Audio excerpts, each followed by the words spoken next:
크리스마스와 신년맞이 겨울 행사 서울 크리스마스 페스티벌이 청계천 일원에서 열리고 있습니다. 매일 다양한 콘서트와 음악회로 열기를 더해가는 소식 잠시 후 전합니다. 2015년 한국교회의 모습을 짚어봅니다. 올 한 해 기독교 문화계는 어떤 분위기였을까요? 다양한 시도로 변화가 가득했던 기독교 문화 소식 정리해 드립니다. 통일에 한 걸음 더 가까이 다가가보는 통할 한반도.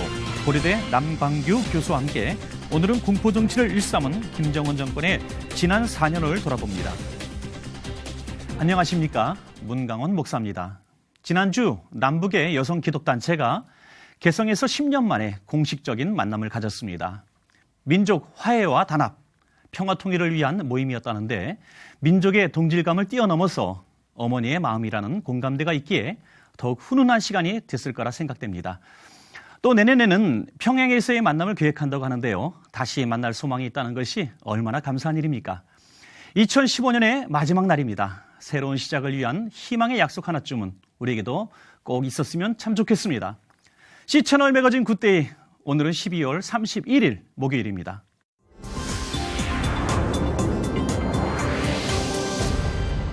첫 순서로 교계 뉴스부터 정리해드립니다. 서울 청계천 광장에서 열리고 있는 서울 크리스마스 페스티벌이 매일 저녁 다양한 공연을 펼치고 있는데요. 페스티벌을 찾은 사람들뿐 아니라 공연에 참가한 사람들도 즐거운 추억이 되고 있습니다. 유성훈 기자가 보도합니다. 청계광장에 우뚝 솟은 메인 크리스마스 트리가 사람들을 반기며 밝은 빛을 비춥니다. 메인 트리존을 비롯해 축복과 환희, 희망과 영광존을 방문한 가족과 연인, 친구들은 형형색색 크리스마스 트리와 함께 즐거운 추억을 쌓으며 의미 있는 연말을 보냅니다. 2015년을 떠나보내기 전 청계광장 메인 무대에서 아름다운 송년 콘서트가 진행됐습니다. 이날 콘서트의 출발은 경기 천사의 소리 합창단이 장식했습니다. 합창단은 옥구슬이 굴러가듯 맑고 투명한 화음을 선보이며 관객들에게 즐거움을 선사했습니다. 공연에 참여한 아이들도 색다른 경험을 하며 크리스마스 페스티벌을 함께 즐겼습니다. 되게 재밌었고 좋은 공간이 된 것 같아요. 좋은 시간이 된 것 같아요. 많은 공연했지만 여기서 한 게 더 기억에 남는 것 같아요. 이번 공연을 기획한 세에덴교회 박주옥 교수는 페스티벌을 방문한 모든 사람들에게 예수님 사랑을 문화로 전하기 위해 다양한 장르의 곡들을 준비했습니다. 가급적이면 이분들에게 소통할 수 있는 그런 공연을 준비를 했고, 그러면서도 그 안에 깨알 같은 또 찬양곡들을 넣어서 그분들에게 또 복음을 전할 수 있는 그런 기회를 삼았습니다. 공연에서는 한복을 곱게 차려입고 유창한 가락을 뽐내며 쑥대머리와 아리랑 등 우리 민요를 부르는 순서도 마련돼 눈길을 끌었습니다. 이어서 파페라 가수의 익숙한 음악이 나올 때는 지나가던 사람들도 발길을 멈추고 공연에 집중했습니다. 많은 사람들이 모여 있는 데서 우리가 같이 참여해서 찬양도 하고 노래도 하고 많은 사람들과 같이 하니까 행복하고 참 좋았어요. 네, 크리스마스를 맞이해서 오늘 제가 청계광장에 나왔는데요. 크리스마스 트리도 너무 예쁘고 이렇게 음악도 있고 젊은 사람들과 많은 사람들이 같이 하니까 너무 행복해요. 모든 사람들이 크리스마스의 기쁨을 나누기 위해 마련된 2015 서울 크리스마스 페스티벌은 2016년 1월 10일까지 계속됩니다. 매일 저녁 7시 청계광장에서 서현교회와 해우름교회, 본교회와 명성교회 등이 참여해 다양한 장르의 공연을 선보일 예정입니다. C채널 뉴스 유성훈입니다. 그 밖의 교계 소식 이어서 전해드립니다.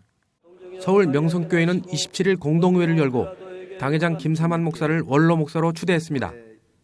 명성교회는 이날 주일 찬양 예배 후에 진행한 공동의회에서 원로 목사 추대의 건을 만장일치로 통과시켰습니다.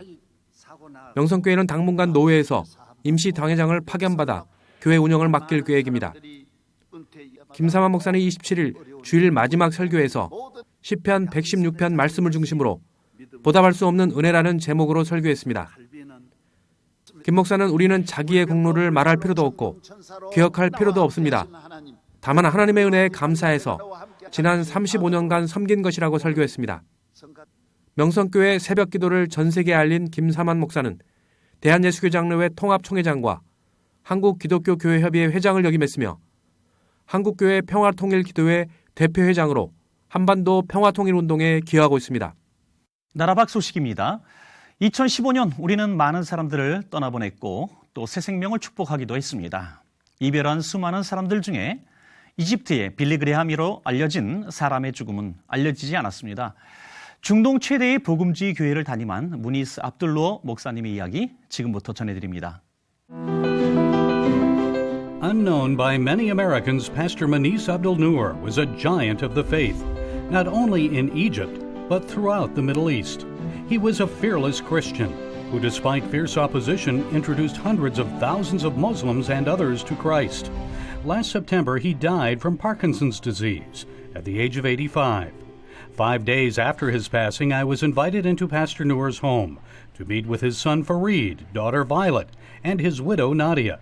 I wanted to share my condolences and also hear about what he meant to them as a father and husband. He was an easygoing person. He was always smiling, always making things simple with a big love, a big smile. Wife Nadia says she spent 65 years, 2 months, and 2 days with Manis. She shared ministry work with him, working on church publications, conferences, and radio broadcasts. But it was his simple message of hope, first shared while pastoring in a small village in Middle Egypt, that perhaps inspired her and others the most. He said, I'm coming here to preach to those people, to teach those people about Jesus Christ. I'm not going to live academically. I'm going to reach them with my simple words about Jesus and the Bible words about Jesus. And since that time, he started to reach the hearts of the people. Pastor Sammy Maurice took over when Noor retired in 2008. He says the pastor received daily threats by mail, email, and phone. That we will kill you, we will kidnap your kids, we will rape your wives. And he was not afraid. So this man defeated the spirit of fear and influenced the whole church to have the same courage. Yes.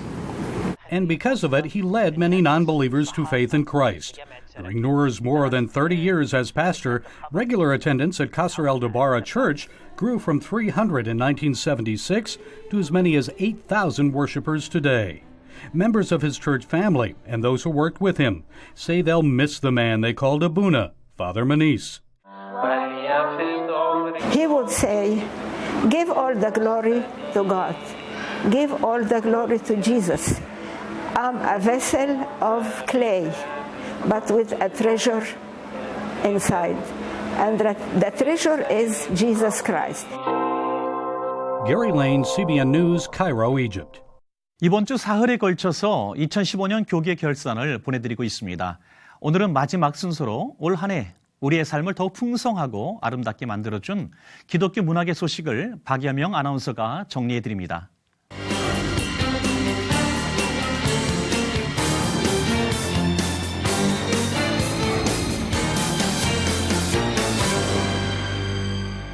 (2015년) 한 해 기독교 문학에는 다양한 시도들이 있었습니다. 무엇보다 광복 70주년과 한국기독교 선교 130주년을 맞이해 이를 문화의 각 분야에서 활용하고자 하는 시도들이 있었는데요. 그중 대표적인 것으로는 올 초 1월에 개관한 성서체험전시회 레츠바이블을 꼽을 수 있습니다. 10년 전 24만 명의 관객을 동원하며 화제가 됐던 성서체험전시회 레츠바이블은 올 초 한국교회 선교 130주년을 맞아 재부흥 프로젝트의 일환으로 마련됐는데요. 읽기만 했던 성경을 직접 보고 듣고 체험하면서 동시에 성경 역사를 배울 수 있는 전시문화 콘텐츠로 빛을 이용한 예술작품에서부터 조각, 움직이는 삽화, 유명 명화 등 다양한 예술작품들을 선보였습니다. 약 2,000평방미터에 이르는 규모에 총 투자 금액도 50억 원에 달하며 큰 기대를 모았는데요. 어느 단체보다 수준 높은 전시를 선보였음에도 전시 열기가 쉽게 이어지지 않았던 점은 아쉬운 부분으로 남기도 했습니다. 이 밖에도 한국기독교미술인협회가 창립 50주년을 맞아 한국기독교 미술 50년 전 기독교 미술 심포지엄 등을 선보인 것도 이슈가 됐습니다. 또 꾸준히 활동을 이어온 국내외 유명 기독교 미술인들의 연합전시회인 대한민국 크리스천 아트피스트도 3회를 맞아 관객들의 호응을 얻었습니다. 한편 기독교 출판계는 2014년 11월부터 실시된 도서 정가제 여파로 다소 침체된 분위기 속에서 시작됐는데요. 이 어려움을 극복하기 위해 기독교 출판사들이 연합해 활동을 펼친 점이 눈에 띄었습니다. 대표적인 사례가 바로 서울국제도서전이었는데요. 당초 6월에 열릴 예정이었던 도서전이 메르스 여파로 미뤄지면서 전체적인 규모가 줄어들긴 했지만 교계에서는 예년처럼 한국기독교 출판협회 주도하에 기독교 출판사들이 연합해 기독교 문화거리를 선보였습니다. 이 거리에는 총 20개 출판사가 개별 혹은 연합 부스를 구성해 다양한 기독 양서들을 소개했는데요. 도서전 규모 자체도 축소되고 도서 정가제 시행 이후 도서전에서의 할인 범위 역시 10% 이내로 제한되면서 이 행사장을 찾은 독자들에게 실망감을 안겨주기도 했지만 기독교 출판사들은 다양한 행사와 이벤트, 경품 등을 준비하는 노력을 보이기도 했습니다. 뿐만 아니라 올해 기독교 출판계에서는 종교개혁 500주년을 2년 앞두고 이를 조명하려는 작업이 활발히 이어졌는데요. 기독교 한국루터회가 루터 전집 번역과 함께 루터 총서를 선정, 발행키로 했고 루터교는 루터에 관련된 전문 서적과 기독교 원서 등을 보다 폭넓게 선보일 컨콜디아 서점의 문을 새롭게 열기도 했습니다. 2015년 교계 음악 분야에는 자신의 신앙 고백을 담은 인기 연예인, 대중가수들의 앨범이 많았습니다. FNC 엔터테인먼트의 CCM 프로젝트 일환으로 발매된 심부름 두 번째 이야기에서는 백지영, 윤민수, 장나라 등이 참여해 자신들의 신앙을 고백하기도 했고요. 나월과 양파, 김범수 등이 참여한 IM 멜로디 3집도 눈길을 끌었습니다.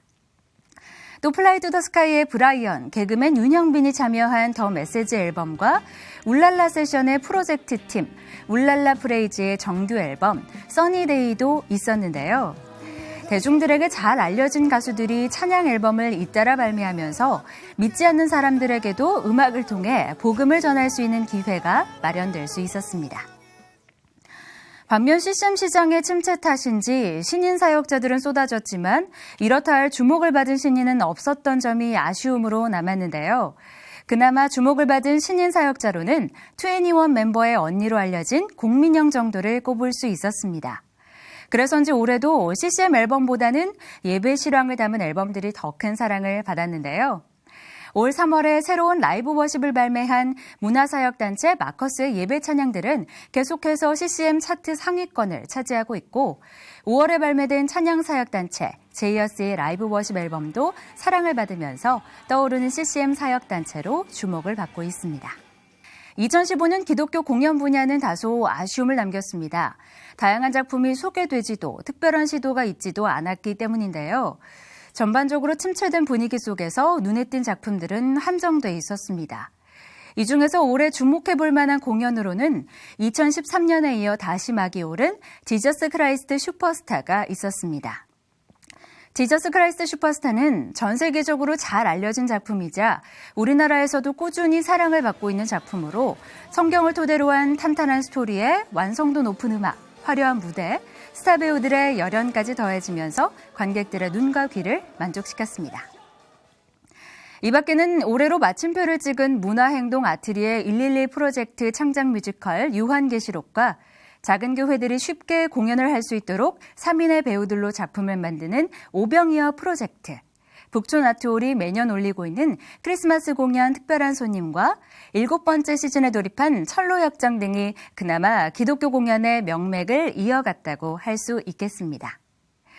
일반 공연계와 비교했을 때 턱없이 부족한 제작 환경을 무시할 수는 없겠지만 특히 기독교 공연에서는 언제나 전문성의 부재라는 문제가 제기되곤 하는데요. 큰 흥행을 거둔 지저스 크라이스트 슈퍼스타의 사례를 볼 때 제목부터 기독교적인 색채를 가진 뮤지컬이었지만 믿지 않는 일반 관객들에게도 큰 사랑을 받은 점을 감안한다면 잘 만들어진 완성도 높은 공연들의 복음이 더해졌을 때 더 큰 영향력을 발휘할 수 있다는 점을 여실히 보여줬다고 할 수 있습니다. 이 부분은 기독교 공연계에서도 계속해서 고민하고 보완해 나가야 할 점이 아닐까 싶습니다. 마지막으로 기독교 영화계에서는 다큐멘터리 형식을 벗어난 해외 기독교 영화들이 주목을 받았습니다. 1965년 흑인의 투표권을 얻기 위해 셀마 행진을 계획한 마틴 루터 킹 목사의 이야기를 담은 영화 셀마는 올해 셀마 행진 50주년을 맞아 다시 한번 재조명됐는데요. 영화와 함께 OST도 사랑을 받은 이 영화는 우리나라에서 7월에 개봉해 좋은 반응을 얻었습니다. 또 CBS 시네마에서 수입 배급하고 있는 영화 프리덤도 관객들의 반응이 좋았는데요. 어메이징 그레이스의 작사가 존 뉴턴의 이야기를 통해 자유의 참 의미를 전하고 있습니다. 뿐만 아니라 다큐멘터리 형식으로 제작된 찬양 사역자 데니스 저니건의 동성애 고백을 담은 영화 싱 오버 미도 입소문을 타면서 관객몰이를 했는데요. 올 한 해 사회에서 큰 이슈가 됐던 동성애 문제를 기독교인들이 어떻게 접근해야 하는지 함께 고민해 볼 수 있는 영화라는 평을 받았습니다. 국내에서는 김상철 감독의 순교가 주목을 받았는데요. 기존의 다큐멘터리 형식의 영화에서 벗어난 작품 영화들이 많지는 않았지만 꾸준히 국내에서 영화 제작이 이루어지고 있는 점은 긍정적으로 평가할 부분이 아닌가 싶습니다. 2015년 한 해 전시, 출판, 음반, 공연, 영화까지 총 5개 분야로 나눠 기독교 문화계를 살펴봤는데요. 한국기독교 선교 130주년이 되는 해를 맞아 크고 작은 시도들이 있었습니다만 문화를 통해 복음의 메시지를 전달하고자 하는 선교의 측면에서 볼 때 일반인들까지 아우를 수 있는 조금 더 전문성 있고 색다른 시도들이 이어지면 좋지 않았을까 하는 아쉬움이 남았습니다. 하지만 하나님의 나라는 결코 무너지지 않는다는 어느 찬양의 가사처럼 문화 안에 담긴 복음의 메시지는 영원하니까요. 2016년 한 해는 좀 더 활발하고 다양한 활동이 이어지길 기대해보는 것도 좋을 것 같습니다.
최근 북한 관련 이슈를 살펴보는 통화라 한반도.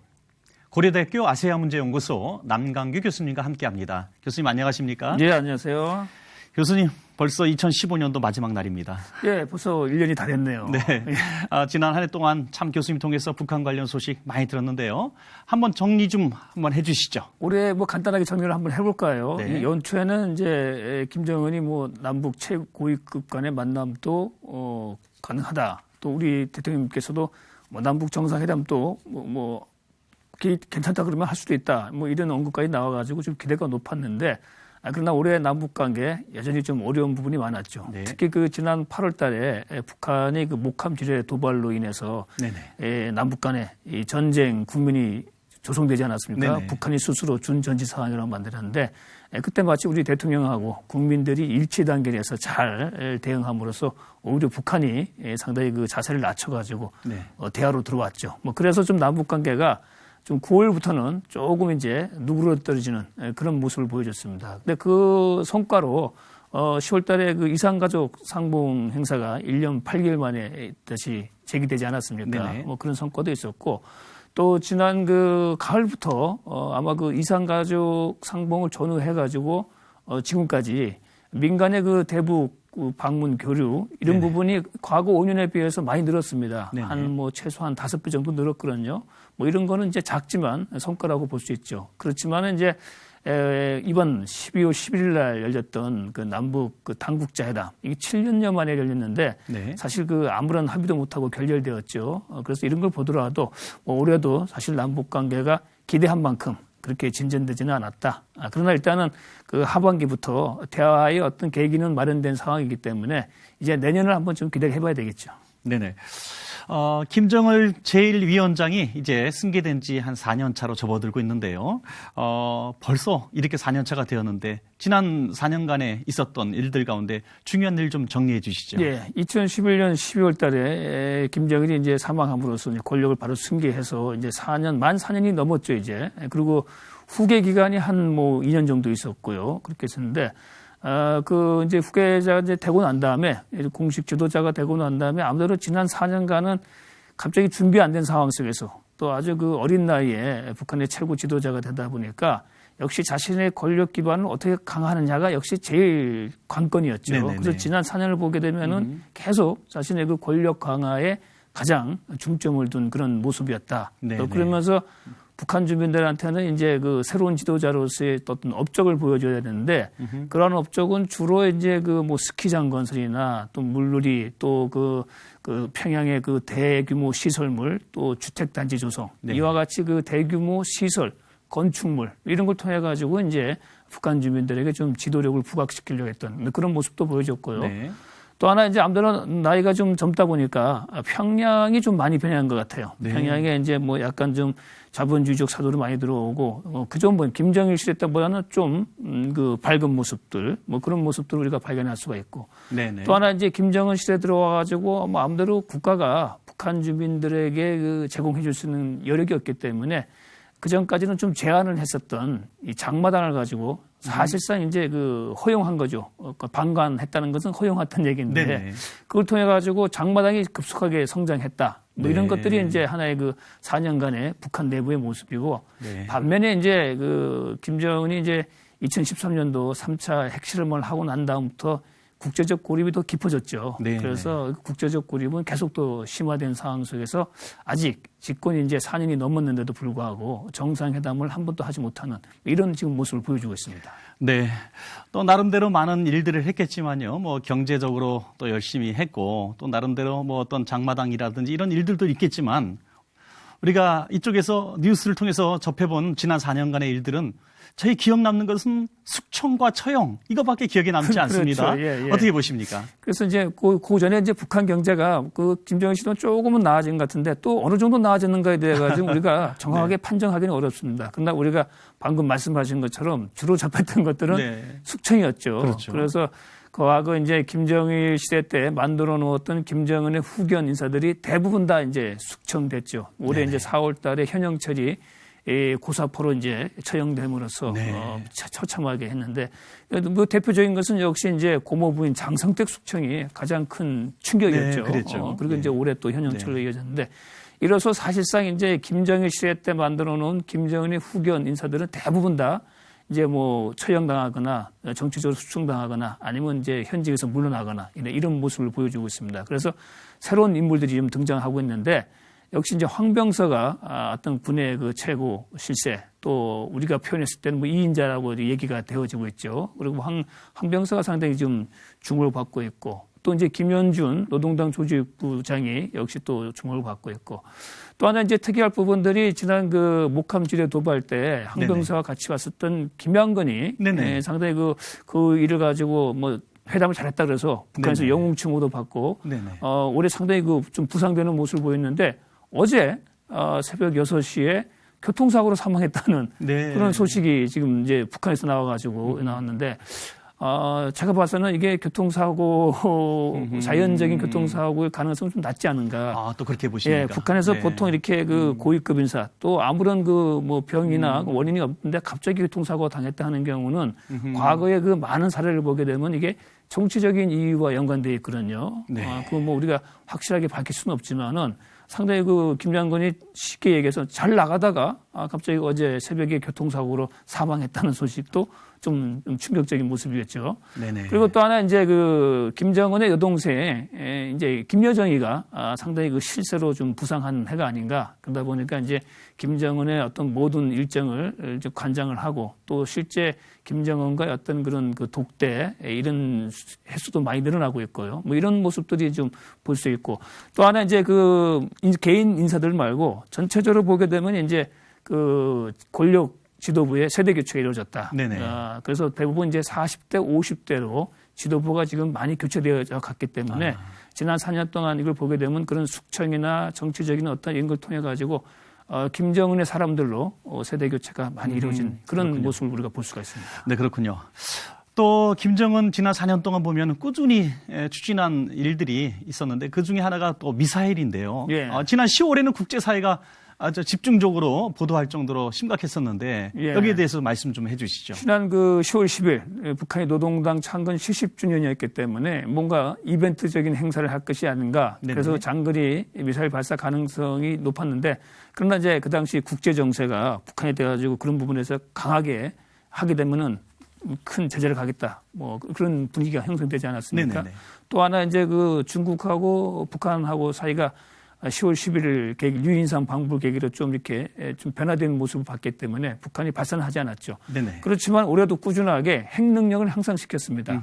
그래서 우리가 그 잠수함 탄도 발사 미사일이죠. 이걸 이제 올해 공식적으로 한 2번인가 이렇게 시험을 했죠. 물론 이제 뭐 완전히 완성된 건 아니지만은 그러니까 이걸 보게 되면 이제 김정은이 들어와 가지고 경제 개발도 시키고 핵 능력도 향상시키겠다라고 하는 소위 병진 노선을 했는데 올해도 그런 측면에서 북한의 핵 능력을 향상시키기 위한 꾸준한 노력을 했다.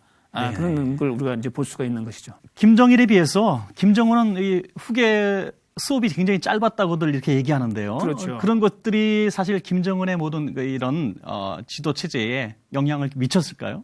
예, 당연하죠. 네네. 이제 김정일 같은 경우는 이제 1980년도죠. 공식 이제 후계자로 지명되고 난 다음에 한 20년간의 어떤 후계자 과정을 거쳐가지고 김일성 사망 이후에 이제 지도자로 됐기 때문에 네. 어떤 그런 과정에 있어가지고 충분한 시간이 있었는데 나름대로 준비를 했다는 예, 얘기죠. 김정은 같은 예. 경우는 상당히 짧고 네. 그런 부분이 있기 때문에 지금 이제 여러 가지 그 지도자가 되고 난 다음에 보여주고 있는 어떤 그 리더십을 보게 되면은 상당히 강압적이죠. 물론 네. 이제 북한 정치 체제 자체가 아주 그 강압적 물리력에 의해서 통치되는 사회이기 때문에 그런 특성도 있지만은 그러나 근본적으로 이제 김정은이 지금 보여주고 있는 여러 가지 그 어떤 권력 행사의 모습을 보게 되면은 물론 그걸 통해 가지고 4년 동안 이 겉으로 보기에는 김정은 권력이 좀 안정됐다라는 평가를 많이 받고 있습니다. 네. 그러나 그 방법이 상당히 좀 어쩌면 잔인하다. 숙청을 하더라도 예를 들어서 뭐 장성택 같은 경우는 대표적이죠. 현영철도 그렇고요. 그 수십 명의 그 간부들 앞에서 고사포로 아주 그 살점에 뜯어져 나가는 잔인한 그런 그 숙청이거든요. 처형이거든요. 뭐 이런 걸 통해 가지고 그걸 이제 우리가 공포 정치라고 하는데 과연 계속 이런 방식을 통해 가지고 그 올바른 지도력이 형성되어 줄 수 있을까? 또 밑에 뭡니까? 부하들이 할 수 있겠죠. 밑에 엘리트들.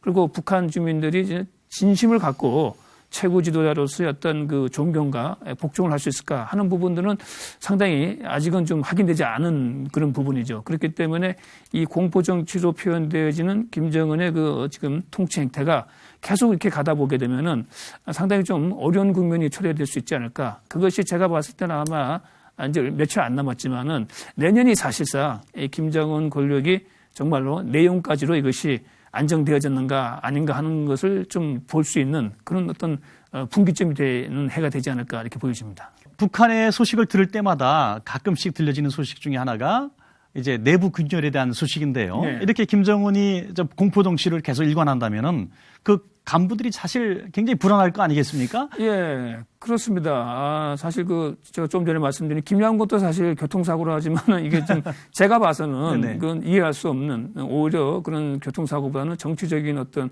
그 내용이 있지 않은가 보여지는데 지금은 이제 힘으로 하니까 그야말로 이제 뭐 최고 지도자 눈에 벗어나면 바로 이제 숙청이나 사형이기 때문에 지금 어쩔 수 없이 다들 복종하고 지금 가고 있는 모습이거든요.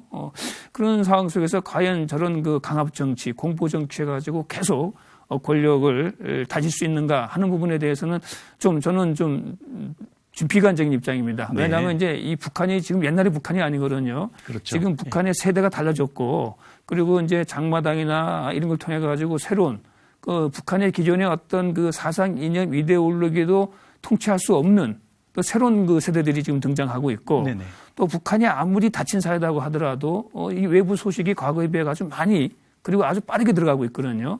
그런 상황 속에서 지금 이제 김정은이 개인이 갖고 있는 절대 권력 가지고 지금 모든 걸 하고 있는데 북한 사회가 이제 그런 그 개인의 절대 권력 가지고 이게 발전해 나갈 수 있는 그런 상황은 아닌 것 같습니다. 그런 상황이 지금 변해가고 있거든요. 네네. 그래서 이런 상황의 변화를 좀 지도자가 잘 적절하게 파악해가지고 거기에 맞춰서 네네. 뭔가 지도력이나 아니면 북한 정책이나 대외 관계나 대남문 관계를 가지고 좀 조절해 나가지 않고 계속 지금 보여주는 것처럼 뭐 힘으로 계속 하다 보면은 상당히 균열적인 부분들 그거는 정말 그 최고 지도부 아니면 지도자의 어떤 권력의 위기도 우리가 좀 생각할 수 있는 것이죠. 그렇기 때문에 김정은이 사실 권력의 안착을 위해서다로 북한 체제의 어떤 안정적인 발전을 위해서다로 이제는 좀 제도적인 그리고 대외 관계도 핵 문제나 미사일 문제 이런 부분을 가지고 문제를 해결해 나가면서 국제사회와도 좀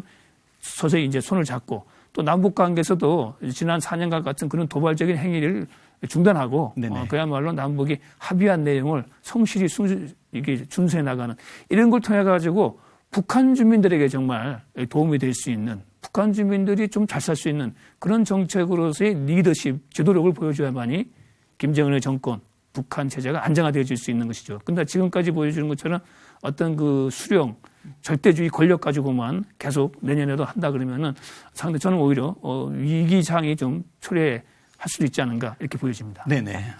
정말 그렇군요. 이제 집권 5년차 접어드는데 정말 새해에는 우리 김정은 지도 체제 정말 체제 유지를 위해서 공포 정치하지 말고 좀 백성들을 위해서 좀 선한 정책 좀 펼쳤으면 좋겠습니다. 예, 새해는 하여간 좀 정말 남북이 좋은 그 해가지고 서로 교류 협력이 좀 이루어지고 또 우리가 이제 북한을 방문하듯이 북한 주민들도 우리 대한민국을 좀 방문할 수 있는 그런 분위기가 조성됐으면 좋겠습니다. 네네. 금년도 참 수고 많이 하셨습니다. 고맙습니다. 예, 감사합니다.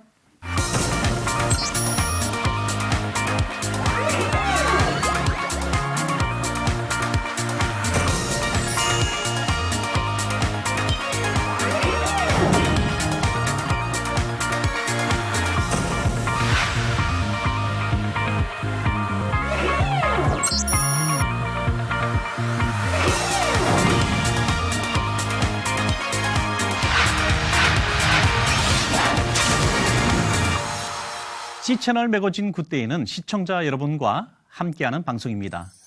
좋은 의견 있으시면 아래 전화번호와 이메일로 연락 주시고요. 인터넷으로도 다시 보실 수 있습니다. 꼭 확인해 보시기 바랍니다. 2016년에 첫 해돋이는 아주 선명하게 볼 수 있다는 기상청의 전망이 나왔습니다. 또렷하게 떠오르는 태양처럼 새해 모든 일들이 주 안에서 선명하게 이루어지시길 바라고요. 또 2015년 한 해 동안 저희 방송과 함께 해주신 시청자 여러분 다시 한번 감사드립니다. 새해 복 많이 받으시고 또 풍성히 누리시기 바랍니다. 저는 2016년 새해에 다시 인사드리겠습니다. 여러분 고맙습니다.